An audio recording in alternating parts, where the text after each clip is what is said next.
Hey everyone, welcome back to the Networking with Michelle show. I'm your host, Michelle Gomez, doing 100 books in 100 days. This is book two, Getting to Yes, Negotiating Agreement Without Giving In by Robert Fisher and William Ury. So, this book, I read this book. I actually have books falling. I read this book because it is the end of the year, right? And I'm pretty sure, like several of you, you're going to have an end of year evaluation at your job. And I have tried to negotiate my salary in the past and I have not been successful. And I've never negotiated a raise before. So I made it a point to read this as my second book, to read it immediately because I feel like I need to learn a few things in order for me to practice, right? And another thing is, as I was reading this book, I was also encouraged to go back and listen to Jordan Harbinger's show where he interviews Alex Coots, a three-part series on negotiations. So that day, I was just immersed on negotiation lingo. So I was reading morning and in the evening, and then during the day at work, I was listening to the podcast, just trying to prepare myself, psych myself up. And I'm still waiting. At the time of this recording, I have not had my annual review. But I think it's so important, right? And I think negotiation probably can start whether it's a job offer out of college or if it's, entrepreneurship and you're trying to close a deal over the phone or online, do an online presentation. I sit in those all the time. Or face to face. Negotiation is real, it's a part of life, it's a skill, and just like any skill, you can read as much as possible, but eventually you have to practice and develop that skill. So that's what I was trying to do. So, a few things that I learned um, while reading this book, I would say the first thing is you have to take a position, right? Just take a position. And I had to learn, like, okay, Michelle, what do you want? What's my number, right? And the tricky thing is, I understand I'm going to get a raise. It's just a matter of, are they going to meet my number, right? The number I feel like I need in order for me to be comfortable and, I want to say, valuable and at peace, which will allow me to stay there for another year, right? So mentally, I'm like, okay, Michelle, what is your number? I'm looking for a 20% increase, which is, it can be drastic, but it is still within market rate. Okay. So take a position. Once you have the position, obviously there's going to be some back and forth going on.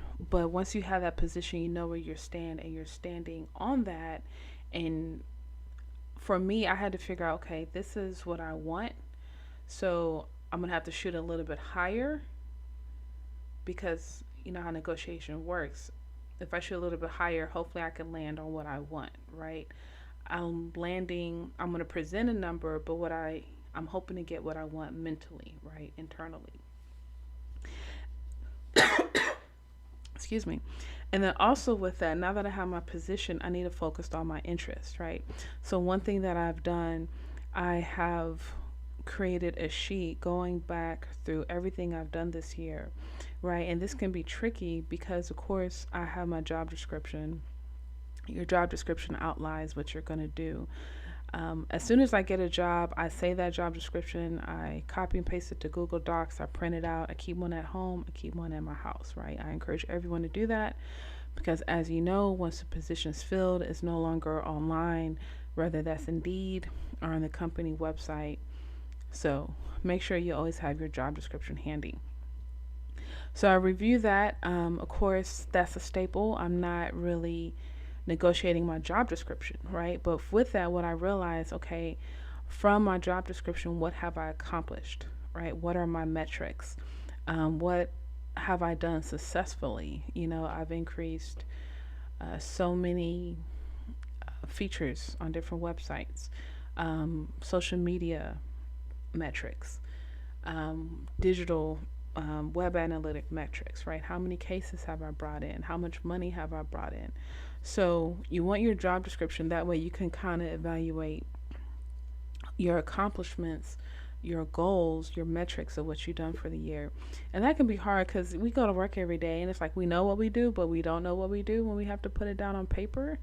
So, and I think it's important to do this at work because you're actually in the office working. So some of this is going to be fresh, but go through your notes, any meeting minutes, documentation that you have from January or since you've been there, capture all of that, review those documents, and turn that. And that's what I've done.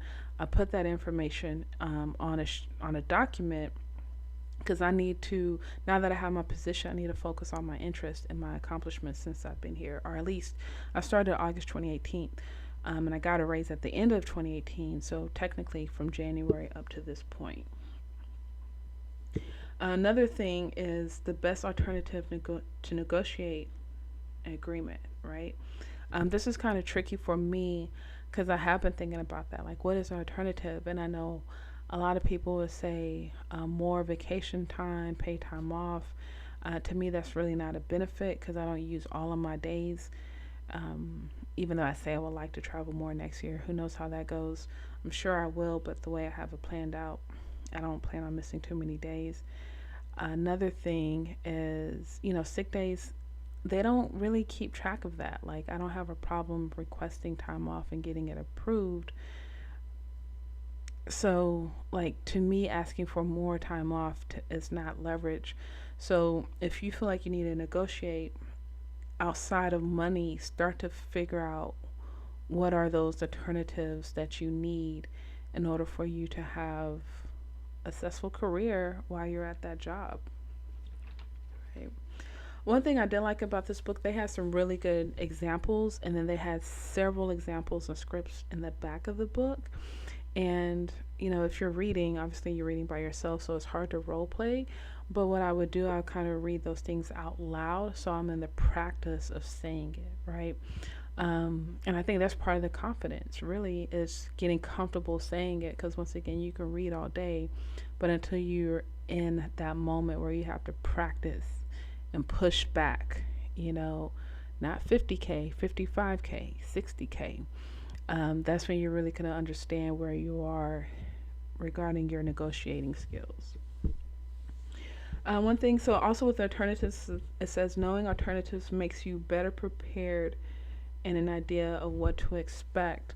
Another thing I've been working on is trying to anticipate my boss's move, right? And then I have two bosses, right? A two-man law firm or two attorney managing partners at the law firm. So, like, I have two personalities, and one's in the office, one is in a different location.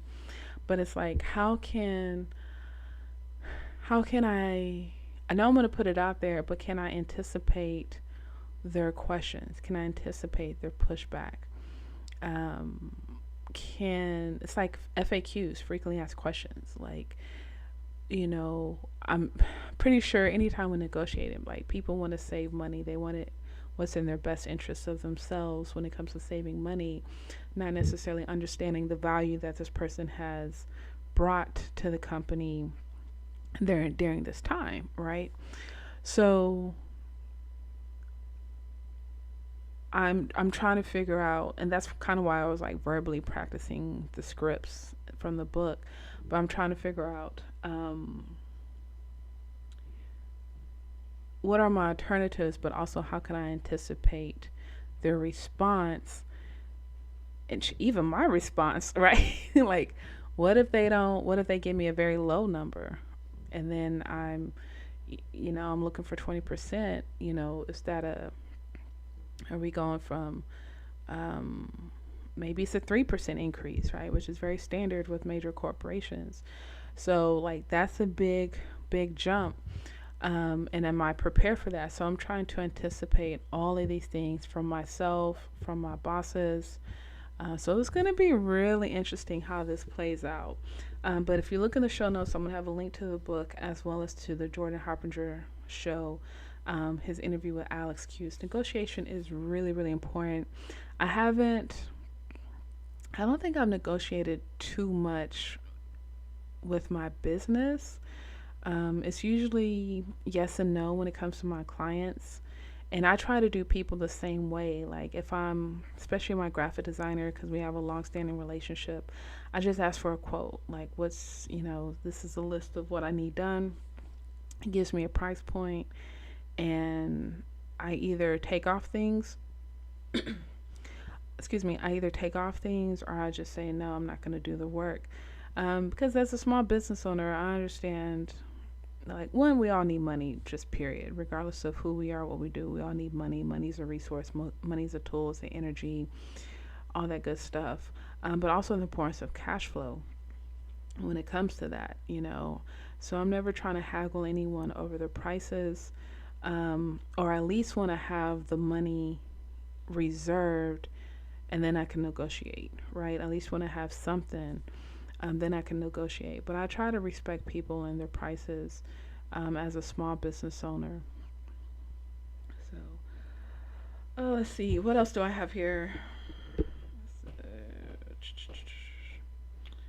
So I have my notes, and then I have my notes that I write while I'm reading the book, and then I kind of journal my thoughts on the book. So I'll leave you with this. One thing in the book, it says negotiation is about preparation and strategy. Negotiation is about preparation and strategy, and I think that's so true and so important. This might be something that needs to be taught in high school. I wish I took a college class when I was younger. Trying to learn. I feel like there's not enough emphasis on negotiation unless you get into sales. All right. I don't know. It's just me. But I want to encourage everyone to develop the skill, because you're going to negotiate one time or another. And lots of times we think about negotiation as money, but even when you're with your friends, when you're in relationships, you're negotiating. Where do you want to go for dinner? Why do you want to go there? It's closer to the house. It's cheaper. It's affordable. It's last minute. So we're always in a state of negotiation. I just think when it comes to career and business, we take it a little bit more seriously because tangible money is involved. But whatever the case, make sure that you're prepared and you have a strategy when you go up to bat, because I want you to hit a home run. I want to shout out to the sponsors for this episode.